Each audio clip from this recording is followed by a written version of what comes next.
reka twongere tubahe ikaze bakunzi ba Kigali Radio News. Ni page ikomeye aho maginga ya igihugu cy'u Burundi gikomeje kugira ubwikango rukomeye, ndetse ubona yuko ku mpande zose haba ari ku ruhande rwa Bujumbura ndetse no ku ruhande rwa Kongo hestaye imbunda azaratsirane zikomeye. Ni BM12 ni BM7 ibi kompora akarundura bigaragara ko ku mpande zose harimo imyiteguro ikomeye. Nakantu kandi ugiye kumenya uko situation ihagaze sayi ku mirongo y'urugamba byifashe bike, ni ibintu ugiye kumenya ndetse umenye uko situation ihagaze. Ni updates, ni kuri uyu wa kangahe, ni kuri uyu wa gatanu n'ubundi ni gutariki 6 z'ukwezi kwa gatatu 2026 aho tuje kureba n'ubundi update sha ziba ziri kubera ku butaka bwa Repubulika Iharanira Demokarasi ya Kongo. Ni mu nkunde rero turebe uko situation ihagaze, turebe akantu kandi turebe ese niki cyabaye, niki kiri kubera Masisi, niki kiri kubera Mwenga, aho Mwenga imirwano ikomeje kandi ikomeye. Ni mu gihe kandi Uvira naho turi bugere tukareba uko situation ihagaze, tukagera i Karemi tukareba Ikisangani nyuma yuko n'ubundi ihuriro rya AFC ryerekanye imbaraga zidasubirwaho, ndetse bikavuga yuko ababakorana bya hafi n'umuyobozi w'intara ya Chopo. Aya ni amakuru ugiye kumenya ndetse umenye uko situation ihagaze. Reka rero tubashimire tubifuriza amahoro y'Imana mwazimo kuba natwe. Ikindi nawe cyo tumva bwa mbere nta kintu usabwa uretse gukanda subscribe, like, share, bityo ukiyongera mu muryango mugari wademo kumva amakuru acukumbuye kandi yizewe. Ku murongo wa telefone reka rero tutabatindiye twakire bwana Bizima. Bizima, waramutse neza? Waramutse neza. Mwaramutse mute? Ni amahoro.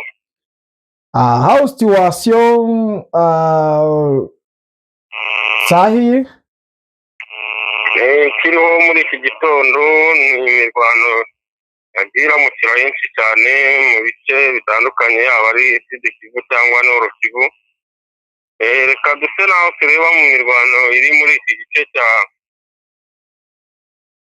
Warikare, imirwano imaze y'iminsi kandi ubona ko M23 isa naho yabishizemo imbaraga cyane, kuko ubona ko hari ibintu byinshi ishaka guhindura bijyanye na operation zategurwaga na FARDC nyinshi muri kiriya gice, ndetse ubona ko ariho hari na plan nyinshi z'imirwano, ibikoresho bivayo bigenda bikwira mu bice bimwe na bimwe birimo imirwano muri iki gice cya Warikare ndetse na Masisi. Reka turebe aha muri imirwano iri kubera muri kano gace ka Kibati na Mbeti na Gasheberi. Ni imirwano ubona ko M23 icyerekezo yafashe ni nk'umurongo ubona ko kuri kwerekeza ahantu cyane h'ingenzi kuri FARDC, kandi nayo ubona ko ikeneye icyo gice cyane kuko cyari ingenzi mu buryo bwa plan y'imirwano iri kubera muri kino gice. Hariho ukwiyamirira cyane ku ruhande rwa FARDC kuri komande yo hejuru ibabuza abasirikare bari mu ntambara muri aka gace gucika intege no kuba hazamwo ibintu bisa naho nta bushake bafite mu mirwano, ubona ko ari imirwano ibarenze bijyanye n'uburyo basaba musada cyane, kubera uburyo M23 iri kubarasa muri iki gice, kandi bakabona ko Sangani isa naho iteganye n'izi nzira ubona iyi mirwano irimo muri Warikare, bakabona ko ari ibihombo basa naho baba bafite mu bice bibiri bitandukanye. Ariko kujera iyi mirwano kuri FARDC yabaye ikibazo gikomeye cyane, kuko ubona ko nk'aka gace ka Kibati gasa naho M23 isa naho iri kuburaho ibirometero biti, gasa naho ibashije kukagenzura kose n'utu dusantere twa Mbeti na Gasheberi. Rero urumva ko haha n'ahantu batakaje, kandi ubona ko yerekeje mu gice FARDC yifashishaga cyane cy'ingenzi, kirimo abacancuro ndetse kirimo ndetse n'ibikoresho by'ikoranabuhanga bishinzwe kurinda ikirere muri bino bice bya Warikare n'igice kimwe cya Sangani. Yes, bwana Bizima, nyuma yuko n'ubundi ihuriro rya AFC M23 ryemeje yuko ryohereje abakomanda muri kano gace ka Kisangani. Niki kiri kugaragara, ni izihe mpinduka ziri kuba mu bice bigiye bitandukanye, ko bivugwa ko hari n'abacanshuro baba barafatiye muri ibyo bice bya Walikale, ndetse hari aho bamaze gufata amateko? Yego niko bimeze, urabona ko M23 intambara iri kurwana ni intambara ubona ko bafite icyerekezo n'ibintu bashaka kugeraho kandi by'agaciro bifite imbaraga. Niyo mpamvu ubona ko aho bari kugaba ibitero muri iki gice cya Walikale cyangwa Kisangani, ibyo batangaje ntago bibeshyeye, ni ibintu biriho kandi ubona byatumye FARDC isa naho icanganyikirwa cyane ku rwego rwo hejuru, bijyanye no kumva ko abakomando bagiye mu birometero bingana bitya, kandi uzi uzi M23 deployment zaba ziri muri Masisi na Walikale, uburyo ari intera cyane kumva ko bari Kisangani. Ni ikintu cyabateye ikikango gikomeye, kandi ubona ko batahubutse kugikora, kuko ubona ko M23 ari ikintu ishaka kugeraho gihenze cyane, kandi ubona ko uduce yinjiriye ari uduce tw'ingenzi twakoreshwaga na FARDC ku buryo buhambaye. Ndetse aba bacanshuro bavugwa barimo muri izi nce za Walikale, hariho abacanshuro b'Ababiligi bafashwe, ariko ku buryo byakozwe na M23 ibyiteguye cyane, kuko nibo bari basa naho bari kwibangamira mu bikorwa bijyanye no kubananiza mu buryo bwo gukoresha drone muri iki gice cya Walikale ndetse na Masisi. Yes, birumvikana aho hari bassin militaire iherereye aho Walikale. Ni ikiri gukora mu guhangana n'ibitero bya AFC? Ntabwo isa naho yari yabona uburyo bwo kugerageza imbaraga zikomeye zo kuba babananiza cyane mu buryo bwo gukoresha drone. Ariyo mpamvu ubona ko M23 iri kurwana intambara z'ubwenge cyane, kuko aka gace wumva karimo iryo koranabuhanga ndetse n'ibyo bikoresho byo kwifashisha mu buryo bwo kwinaniza, niko babanje kwinjirira, kandi urumva ko katacyubatse neza bitewe n'ubwoba bafite bw'uko igendega ibitero by'abasirikare bakeya kandi bikinjira ahantu h'ingenzi bikaba byabangiriza. Rero ushobora gusanga ndetse muri iki gihe tuvugana iyo sisitemu yabo isa naho iri gutegurwa kuba yakwimurwa kuri ako gace, kuko ubona ko M23 ariho yibasiye kandi irimo kwerekezayo imirwano cyane mu birometero bike. Yes, nibyo. General Abdallah Nyembo, uyu ni komanda de la 3e zone de defense, nyuma y'uko atumijeho inama y'igitaraganya yari yitabiriwe n'Abafaransa ndetse n'Ababiligi aho Kisangani, bivugwa ko ihuriro rya AFC rikorana na guverineri w'intara ya Chopo. Ibyo bishaka gusigura iki?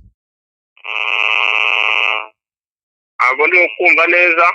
Ndi kukubaza nti General Abdallah Nyembo, uyu ni komanda de la 3e zone de defense, amaze iminsi ari aho mu nama y'igitaraganya yaberaga n'ubundi aho Kisangani.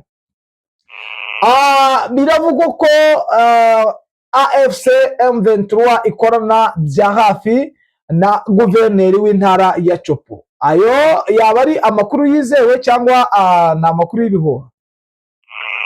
Ni ibintu bishoboka cyane yuko ashobora gukorana nayo, kandi si nawe wenyine, baba banarimo benshi. Igihugu kingana gutya cyane, FARDC ni igihugu kimaze igihe kizwi mu ntambara nk'izi, ubugambanyi bubaho cyane, kandi urabizi ko abayobozi benshi muri FARDC baba bakorana na government, ariko burya harimo ababona bijyanye na strategy n'imiyoborere, politiki yaho itabanyura bijyanye n'uburyo ikorwamo, ugasanga banze kugaragaza uruhande baherereyeho, ariko mu buryo butaziguye ugasanga bakorana n'imitwe imwe n'imwe iba muri iki gihugu. Rero ntabwo ari ikintu gitangaje kuba guverineri yabo akorana na M23, birashoboka. Kimwe n'uko intsinzi ibayeho kuri FARDC, aho babaye nk'aho bacikira intege, ntabwo bajya babura uwo icyaha bagihererezaho.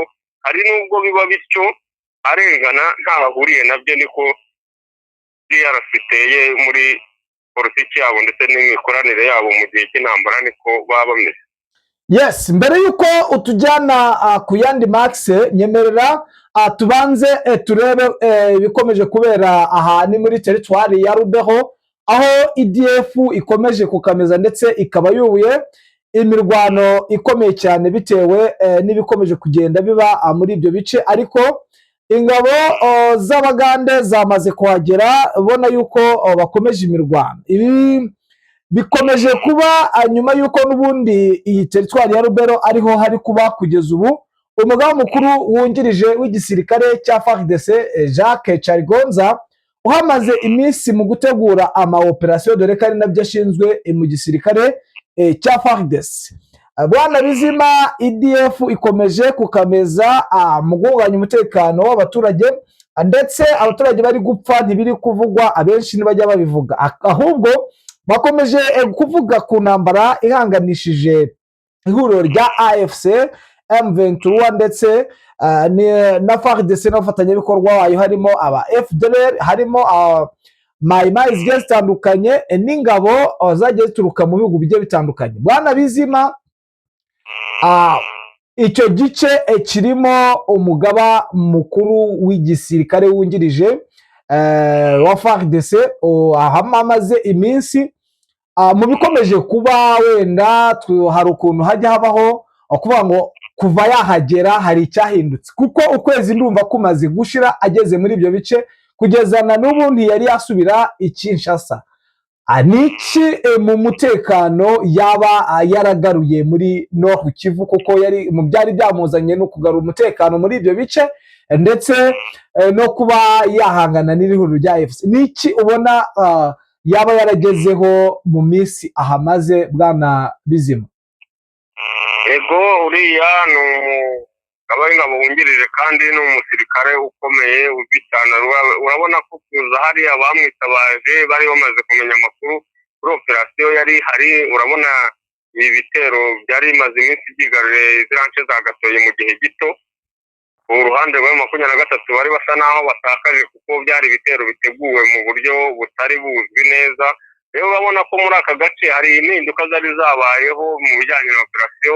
Nk'umuntu wayiteguraga harimo abacancuro ndetse n'abanyegana bose baje muri kiriya gice. Urabona ko nta mirwano yari iriyo mu gihe cya mbere atarahagera, ariko yaje ategura operasiyo kandi yarayikoze iragaragara. Ariko icyo yahombye ni uko atabashije kugera ku byo yashakaga ugereranyije n'umuvuduko w'iyo operasiyo zari zifite muri kiriya gihe gitambutse. Rero ikintu yaba asa naho yahombye ni byinshi. Yahombye icyo yashakaga kugeraho muri kiriya gice cya Masisi, uburyo wabonaga ko intumbero yabo cyari ukugarukira muri Goma, niko amasezerano ye yari asa naho afite muri komande ze. Rero ntabwo byamuhiriye kandi habaye gutakaza, kuko Kisangani yongeye kuraswa nanone ari igice asa naho arimo. Ntabwo rero byagenze neza, ntabwo iriya ripoti ku rwego rwo hejuru ishobora kwakirwa neza nk'umuntu ukomeye bari bizeye kuzana hariya, bari bizeye agaciro kari Kisangani hariya kuri airport, uburyo kuba yararashwe ahari akangiza ibikoresho bigifite agaciro kangana kuriya, cyabaye nko guhomba kuri we cyane bijyanye na operasiyo. Impinduka zo zari zihari, ariko M23 ntabwo yoroshye mu buryo yaguhesha amanota muhanganye ku rugamba mu bihe byayo bisanzwe n'ikiteye. Yes, Bwana Bizima, CCLF iracyari kuvugwa, iracyari kurotwa. Urabona iri bubashe gukunda? Ntabwo ikunda ku mpande zose. Urabona ko abakayubahirije ndabari no gukubitwa buri munsi ne FARDC, ariko nayo urabona ko idashaka kwishyira mu matwi. Gusa ntabwo ibura gucomeka muri biriya bihugu bikomeye hejuru iriya kugira ngo wumvikanishe M23 ko iri kurenga kuri ibyo, ariko ni ikintu cyumvikana neza ko M23 ntabwo yabyubaha FARDC itarabishyira mu bikorwa, kandi ntabwo M23 yariho ifite kuvunika cyane birenze iminsi itambutse yabyubahirije kandi ikarenga ikara. Yes, ngaho bundira utugeze ku yandi mics mu mpfunyapfunya. Yego, reka nerekeze muri Uvira havuga cyane, kandi ni ikintu kimaze kuba mu gitondo cy'uyu munsi kare cyane, no mu bitangazamakuru bimwe na bimwe ubakunda gusoma batega amatwi n'iyi hano yacu ya buri munsi bagezaho amakuru. Hari imirwano itunguranye cyane, ni igitero kimeze nk'icy'ubutasi cyabayeho kuri M23 yakoresheje drone ku ngabo z'u Burundi zari zije mu buryo bwo gutanga musada cyane, ubona ko budacogora cyane kurungika ingabo muri iki gihugu cya FARDC, aho ubona ko M23 ihora ibihanangiriza ibohereza ubutumwa butandukanye bw'uko yareka kwivanga muri iyi mirwano kuri uru rwego rwo kwibangamira cyane, ariko ubona ko batabikozwa. Rero ni ingabo zari zije gutanga musada, zari ziri hejuru y'abasirikare 200, ariko bagabweho igitero gitunguranye cya drone. Ni mu kahe gace? Ni hano Uvira, usa n'uturuka Kavimvira kuri uyu mupaka ubahuza na DRC.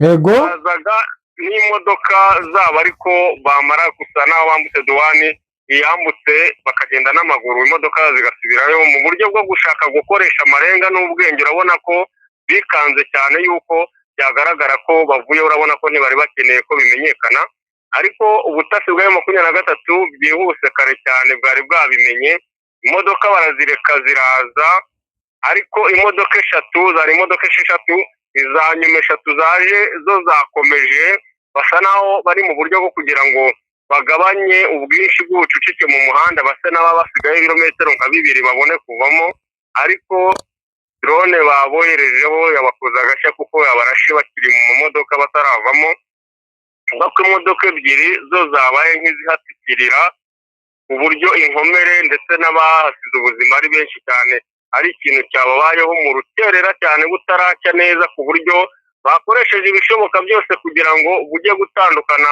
abantu bamenya amakuru yose asesuye. Casualty ndetse na might zahagaragaye zasubiye hakurya y'umupaka wa FARDC, ku buryo byagiye bibonwa ndetse n'abantu bazinduka cyane cyangwa baturiye umupaka w'u Burundi na DRC. Rero iki ni ikintu leta ya Bujumbura aribwiwe inshuro nyinshi cyane yihanangiza kuri M23, ubona ko abakomye mu nkokora bijyanye n'iyo operation bari bajemo mu buryo bwihuse bwo gutabara, kuko bafite ubwoba bw'uko Uvira ishobora kwigarurirwa na M23 mu gihe cya vuba. Rero urumva ko misiyo yawe ibaye nk'isi yarinze kubera utumva, kandi ubona ko ari ikintu bakomeje gukora muri iki gice cya Sud Kivu ndetse no mu bice byinshi birimo imirwano muri FARDC. Yes, n'ubundi ni updates. Reka wenda tubwire abaduteza amatwi ko mu Minembwe biramutse na n'ubu kugeza ubu ni amahoro, nta kibazo gihari. Urabona ko imirwano isa nkaho yatujemo, ariko imirwano ikomeye iri Mwenga. Bwana Bizima, nimba hari nta kintu wakomeza kutubwira wenda kidasanzwe, reka tugushimire. Yego, iyi mirwano nuvugaho gatoya kuri Mwenga. Iyi Mwenga irimo imirwano, kandi ubona ko yahagurukijwe n'ubundi ari ibitero byahagurukijwe na M23, mu buryo ubona ko nayo ishaka ko muri aka gace hari impinduka zibaho, cyane cyane yaba ku gicamunsi cy'ejo n'iki gitondo cy'uyu munsi. Imirwano iri muri aka gace Katara, Murundu na Burunyi.